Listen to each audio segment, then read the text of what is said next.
Astrology या ज्योतिष एक डिवाइन नॉलेज है, दैवी विद्या है। आज जो टॉपिक है वो बुध यानी मरकरी प्लेनेट को देखते हैं कि कुंडली के डिफरेंट हाउसेज में बैठे तो क्या फल देगा। क्लियर। तो सबसे पहले देखते हैं कि बुध यदि जन्म लग्न या फर्स्ट हाउस या एसेंडेंट में अगर बैठेगा तो क्या फल देगा। क्लियर। इसको कैसे देखें, इसके लिए एक तो बुध मरकरी के आपको सिग्निफिकेशंस मालूम होने चाहिए, किन किन चीज़ों का कारक है, यानी बुध से आप क्या क्या चीज़ें व्यक्ति के बारे में देख सकते हैं। सेकंड नंबर, फर्स्ट हाउस में बैठा है तो फर्स्ट हाउस के कारकत आपको मालूम होने चाहिए, सिग्निफिकेशंस। और फिर इसके अलावा कोई अगर ग्रह साथ में बैठा है उसको यानी कंजंक्शन या किसी ग्रह की दृष्टि है, आस्पेक्ट, उसको भी देखें। और इसके अलावा फिर वो ग्रह, इसका बुध का बल यानी कितनी स्ट्रेंथ है, कितनी पावर है, कितने डिग्री का है, ये सब देखिए। इसके अलावा फिर बुध जो है वो किस राशि में बैठा है, यहाँ पे लग्न में तो बैठा है लेकिन कौन सी राशि है जहाँ बैठा है, इसके हिसाब से फिर फल होगा। क्लियर। तो सबसे पहले देखते हैं कि बुध के कारकत्व तो क्या क्या हैं। तो बुध से आप क्या क्या चीज़ें मालूम करेंगे। तो बुध जो है वो व्यक्ति की इंटेलिजेंस ही, उसकी बुद्धि का कारक है। किसी चीज़ को जल्दी समझ लेना, ग्रेस्पिंग, उसको याद कर लेना है, मेमोरी, ये इसका कारक है। इसके अलावा जो है ये मैथ्स का, गणित का कारक है, क्योंकि मैथ्स में व्यक्ति एक्सपर्ट हो सकता है। उसकी मैथ्स कैसी है, गणित कैसी है, इसके लिए बुध को देखा जाता है। अकाउंट्स का ये जो है लेखा जोखा जो होता है अकाउंट्स का, उसका कारक है बुध। इसके अलावा ये मेडिकल फील्ड है, जुडिशरी है, एस्ट्रोलॉजी है, इंजीनियरिंग है, इन सब का भी एक कारक है, यानी इन सब चीज़ों के लिए आपको बुध देखना पड़ेगा। इसके अलावा बुध जो है राइटिंग का कारक है, यानी राइटिंग में लिटरेचर लिखना, पोएम लिखना, तमाम चीज़ें, या जो ऑफिस में क्लर्क्स होते हैं सब पूरा डाटा मेंटेन करते हैं और वो लेखा जोखा रहता है उनके पास में, तो ये वो उसका कारक है। इसके अलावा बुध को म्यूज़िक में भी इंटरेस्ट है, यानी म्यूज़िक में भी स्पेशली जो इंस्ट्रूमेंटल म्यूज़िक है, बजाने वाला जो म्यूज़िक है, उसका ये कारक होता है, सिग्निफिकेटर होता है। इसके अलावा ये फाइन आर्ट्स का भी कारक है। और हाँ, इसके अलावा बुध जो है वो हंसना और हंसाना, अपनी बात में ये जैसे हंस के बात करता है या दूसरे को हंसा देगा, ये यानी ह्यूमर वाली जो चीज़ है वो बुध से पता चलती है।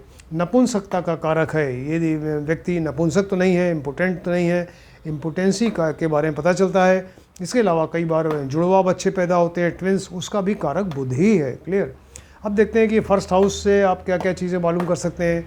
तो फर्स्ट हाउस से शरीर की बनावट पता चलती है, यानी फिजिक कैसी है, उसकी आकृति, फिगर कैसी है, गठन कैसा है शरीर का, और शरीर का रंग, कॉम्प्लेक्शन कैसा है। इसके अलावा कितना वो व्यक्ति, पुरुष जो है वो हैंडसम है या लड़की कितनी ब्यूटीफुल है, यानी ओवरऑल पर्सनैलिटी व्यक्ति की इससे पता चलती है। इसके अलावा ये हेल्थ का कारक है, ये जो फर्स्ट हाउस है इससे व्यक्ति की हेल्थ के बारे में पता चलता है, वो जीवन में कितनी उन्नति करेगा, प्रोग्रेस इन लाइफ। और इसके अलावा इसके कैरेक्टर का भी एक आइडिया लगता है कि कैसा कैरेक्टर है इसका। इसके अलावा ये इसको जो मान सम्मान है, यानी रिस्पेक्ट है, कितना पॉपुलर है समाज में और कितना रिप्यूटेड है, ये सारी चीज़ें यहाँ फर्स्ट हाउस से पता चलती हैं। इसके अलावा व्यक्ति के पास कितना धन है, कितना रिच हो सकता है, तो ये फर्स्ट हाउस से पता चलता है। इसकी एज के बारे में एक आइडिया लगता है, यानी जन्म लग्न और लग्नेश से ये आप व्यक्ति की आयु का एक आइडिया लगता है। इसका मेंटल एटीट्यूड क्या है, किस तरफ इसका रुझान है, क्या सोचता है, किस तरफ इसका इंटरेस्ट है, वो मेंटल एटीट्यूड पता चलता है। और इसका बिहेवियर के बारे में भी आइडिया लगता है। इसके अलावा जो है हर एक हाउस का अपना एक सिग्निफिकेटर होता है, केयर टेकर। तो फर्स्ट हाउस का जो सिग्निफिकेटर है यानी केयर टेकर है वो सूर्य है। क्लियर। अब देखते हैं कि यहाँ बुध किस राशि में बैठा है। यहाँ बुध जो है वो कौन सी राशि में बैठा है उस पर डिपेंड करेगा। सपोज़ बुध अपनी उच्च राशि यानी एग्जल्टेड राशि, जिसमें एग्जल्टेड हो जाता है, ये कन्या राशि है और इसकी अपनी राशियाँ हैं 3 और 6, यानी मिथुन और कन्या राशि, यानी 6, 3, 6 में अगर यहाँ बैठेगा तो फिर ये यहाँ पर लग्न में बैठा है और यहाँ उच्च या स्वग्रही होकर बैठा है बुध, तो यहाँ पर ये पंच महापुरुष योग बनाएगा। और बुध से जो बनने वाला पंच महापुरुष योग है उसको भद्र योग कहा जाता है। क्लियर। इसका नाम है भद्र योग। तो ऐसा व्यक्ति जो है बहुत ही इंटेलिजेंट होता है, उसकी नॉलेज बढ़िया होती है और इसके अलावा अट्रैक्टिव पर्सनैलिटी होती है, उसकी वाणी बड़ी मीठी होती है, इसकी एक अच्छा ओरेटर, वक्ता हो सकता है, इसका मान सम्मान बहुत होता है, बहुत पॉपुलर होता है, और इसके अलावा हेल्दी होता है, राइट, रिच होता है ये। और इसके अलावा ये दीर्घायु होता है, क्योंकि पंच महापुरुष योग बना रहा है, ये भद्र योग है, राइट। इसको हंसना हंसाना एक इसकी कला है, वो आता है इसको। अपना कैरियर जो है, एजुकेशन है, मैथ्स है, या राइटिंग है, लिटरेचर या पोइम लिखना, इसके अलावा पत्रकारिता है, जर्नलिज्म वगैरह है, बिज़नेस है, बिज़नेस में इंटरेस्ट होता है बुध का, और इसके अलावा अकाउंटेंसी वगैरह में ये अपना कैरियर बना सकता है। क्लियर। अब सपोज़ अगर यहाँ बुध अपनी नीच राशि में बैठ गया या डिबिलिटेटेड यानी 12 नंबर राशि मीन राशि, या इसका शत्रु है चंद्रमा, ये चंद्रमा को अपना शत्रु मानते हैं, तो यानी 12 नंबर नीच राशि और शत्रु राशि अगर 4 नंबर में यहाँ बैठेगा तो फिर अच्छा फल नहीं करता, ये फिर मेंटली वीक हो जाता है, इसकी ग्रेस्पिंग पावर, मेमोरी कम हो जाएगी, अपनी बात को ठीक से एक्सप्रेस नहीं कर पाता, कम्युनिकेशन स्किल इसकी कमज़ोर हो जाती है। क्लियर। ये मैथ्स में कमज़ोर होता है, कैरियर में इसको स्ट्रगल करना पड़ता है, और इसके अलावा जो है बुध है स्किन का कारक है, त्वचा का, और नर्वस सिस्टम कारक है, तो मतलब स्किन और नर्वस सिस्टम से रिलेटेड कोई प्रॉब्लम हो सकती है, कोई बीमारी हो सकती है।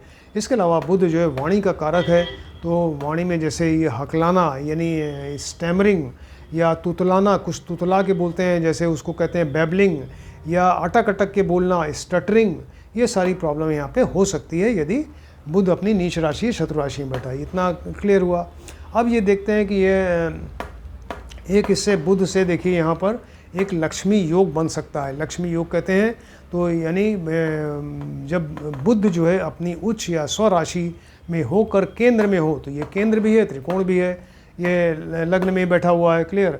और जब लग्नेश भी बली हो, तो लग्नेश तो स्वयं बुध है, लग्नेश जो है यहाँ उच्च राशि भी 6 नंबर इसी की है, और स्वराशि 3, 6 मिथुन कन्या भी इसी की है, तो यहाँ पर यानी लग्नेश भी बली है, स्ट्रांग है, और यहाँ ये केंद्र में या त्रिकोण में बैठा हुआ है, तो इसलिए जो है ये लक्ष्मी योग, यानी व्यक्ति ऐसा व्यक्ति बहुत रिच होगा, बहुत ज़्यादा इसके पास धन होगा, सोर्स ऑफ इनकम बहुत बढ़िया होगी। क्लियर।